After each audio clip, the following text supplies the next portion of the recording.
రేవంత్ నా శిష్యుడే, అబద్ధాలు ఆడుతుంటే వినడే. మాజీ మంత్రి బీఆర్ఎస్ నేత ఎర్రబెల్లి దయాకర్ రావు ముఖ్యమంత్రి రేవంత్ రెడ్డిపై చేసిన కామెంట్స్ ఇప్పుడు చర్చనీయాంశంగా మారాయి.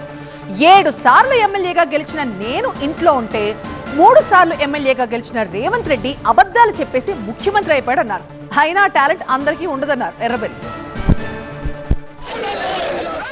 Once upon a time Revanth Reddy తన శిష్యుడే అన్నారు బీఆర్ఎస్ సీనియర్ నేత ఎర్రబెల్లి దయాకర్ రావు. ఈ బోకర్ మాటలు నాకు రావు. బోకర్ మాటలు ఎక్కువ వచ్చేది ఒక రేవంత్ రెడ్డికి వచ్చేది. నా శిష్యుడే కానీ ఎక్కువ మాట్లాడేది నా ఎంబడి తిరుగుకుంటా. ఉత్తర అబద్ధాలు ఆడొద్దురా అంటే నీ తిరుగుంటే నచ్చదా లేదు. వాస్తవం నేను 7 సార్లు గెలిచిన ఇట్టున్నా, 3 సార్లు గెలిచిన ముఖ్యమంత్రి. రేవంత్ రెడ్డి మాటలు ఊళ్ళో పంచాయతీలు చెప్పే వకీల్లా ఉంటాయన్నారు మాజీ మంత్రి. ఊళ్ళల్లో వకీలు ఉంటారు, దొంగ వకీలు. పంచాయతీ దొంగతనం చేసినా వీళ్ళు దొంగతనం చేయలేదా, ఇంటి ముందంటే కూర్చున్నాడు అంటాడు. అట్లా ఊళ్ళో వాదించేటోళ్ళు కూడా ఉంటారు, పెద్ద మనుషులు పైసలు ఎదిగితే వాదించేటోళ్ళు ఉంటారు. అసుంటి రేవంత్ రెడ్డి, ఆ రేవంత్ రెడ్డి క్యారెక్టర్ సేమ్. దయచేసి అసుంటోళ్ళకు కూడా కలిసి వస్తుంది. అబద్ధం మాటలు చెప్పిండు, మోసం చేశాడు.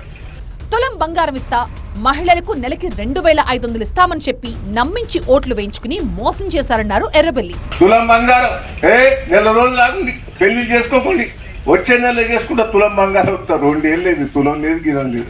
మంత్రులు దోచుకుంటున్నారని ఆరోపించారు దయాకర్ రావు. కాంగ్రెస్ పార్టీ అధిష్టానం కూడా తెచ్చిపోయి మంత్రులు దోసుక తింటారు, ఎమ్మెల్యేలు దోసుక తింటారు. స్థానిక సంస్థల ఎన్నికల తర్వాత రేవంత్ రెడ్డి దుకాణం ఎత్తేస్తారన్నారు ఎర్రబెల్లి. ఈ ఎలక్షన్ల వరకే అన్న నాటకాలు, ఎలక్షన్లు అయిపోయినాక దుకాణం ఎత్తేస్తాడని. ఇలా ఢిల్లీలో కూడా రాహుల్ గాంధీ ఇంటర్ ఇయ్యలే. ఎందుకు ఇయ్యలేదనుకుంటారు? ఇప్పుడు దొంగ ఇయ్యనన్నాడు. అబద్ధం ఆడతాను, మోసం చేస్తాను, మీ దగ్గర రానియపోన్నాడు. రాహుల్ గాంధీ కూడా తెచ్చిపోయింది మీ గుణం.